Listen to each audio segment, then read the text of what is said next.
Urang di mana-mana ikhtiar segala rupa tuluy ku Allah dipasihan termasuk dina perkara rezeki, maka urang eta kudu patut disyukuri ku urang. Sauran Allah, dauhan Allah dina Al-Qur'an, la in syakartum la azidannakum. Si yakin urang syukuran maka ku Allah bakal ditambah.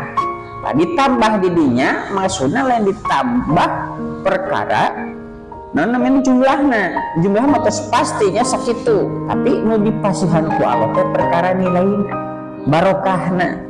Nah, barokah didinya maksudnya kadang dina cara cepatna, cara percepatan dina ngaraihna ya, kadang dimudahkan dina sanes-sanesna. Nah, dina poe eta teh hrijina teh 30.000 umpamana teh. Budak beda. Kadang-kadang nu sanesna lamun posisi teu bersut.